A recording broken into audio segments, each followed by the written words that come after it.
Our medical system now spends $2 trillion, I think, on health care, but the truth is it's disease care. And because doctors are so afraid of getting sued if they miss a cancer or they miss an impending stroke or whatever, testing has become a multi-billion-dollar industry. And people are encouraged to get a battery of tests every year, blood tests, check your lipids and your liver function, and et cetera, have a colonoscopy. If you're a woman, have a mammography. Boy, they're looking for early disease. Prevention, better than treatment. But this is not prevention. This is early detection of disease that's already there.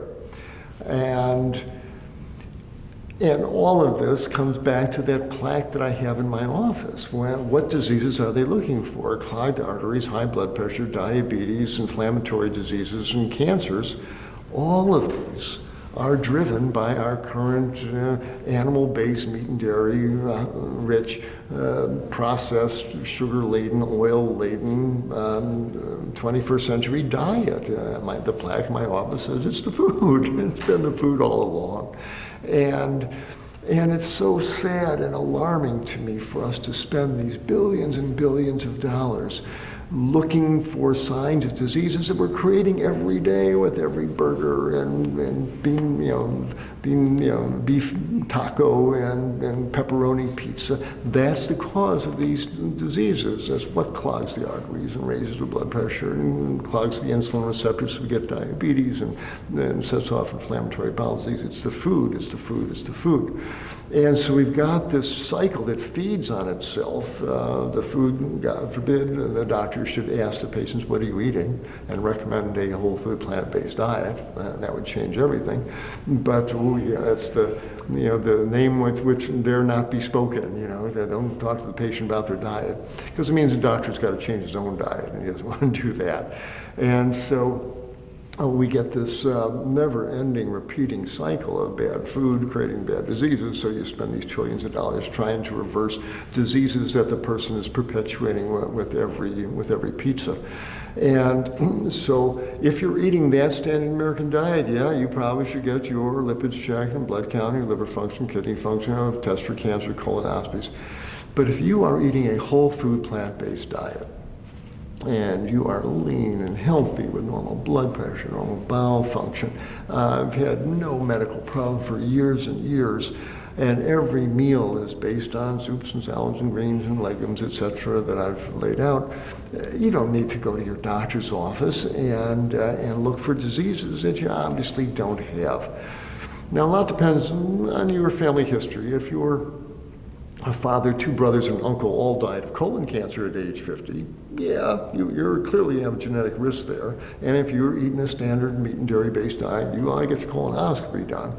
But even with that history, if you've been on a whole food plant-based diet for decades, you've never had any problem, blood in the stool or whatever, get one colonoscopy, maybe another one 3 years later. And if they are just stone cold negative, showing no signs of any polyps or anything, I don't think you need to get another one. And so again, it depends on what you're eating and how you're living your life. And that would let us disengage from the medical system on an individual basis. And on the larger level, think of the hundreds of billions of dollars we would save on scans not done, on operations not performed, on ICU beds not occupied. It would free up billions and billions of dollars that we could use to fix the roads and send our kids to college and pay off student debt and put internet in everybody's house and clean up the rivers and replant the forests. We could do so much else with that money. Now, except pouring it down this black rat hole that we are creating, black hole, this rat hole, this black hole that we're creating with this fast food diet that we're eating. So let's clean up the food, and the necessity for these tests will really, really diminish to just the people who need them and high risk or are showing symptoms. So eat a whole food plant-based diet, stay out of the clutches of people like me. At the clinic at which I work, True North Health Center in Santa Rosa, California, people bring in a wide variety of conditions. And many of them we will put on a water fast, and we see amazing remission of symptoms. On a water fast, nobody I've seen in 8 years gets migraine headaches. Asthma goes away. People come in practicing asthmatics using their inhalers on a water fast. By day 8, 10, their lungs are clear. And the fact that this happens, that those migraines go away and that asthma clears, said there's a huge component having to do with their food. And what they're eating circulates through the arteries servicing their brains and can bring out these migraine headaches. And dairy protein especially flows through the bronchial membranes and sets off asthma. And so with all our patients, we use the fast to control the symptoms, but the most important thing is what they eat after the fast. And if they run a whole food plant-based diet through their intestinal system, through their body, day after day, month after month, their intestinal bacteria change, their blood chemistry changes, and often that's the end of their migraines, that's the end of their asthma, certainly high blood pressure, diabetes. So all of these have their origins in the current pathogenic diet we have based on meat and dairy and oils and sugars and everything the American diet has devolved into. And so we can talk about the individual diseases, but first start with your diet. That's the one thing you can change. You can't change your genetics. You may not be able to change things out in your environment there, but you can sure change what you're putting in your mouth every day.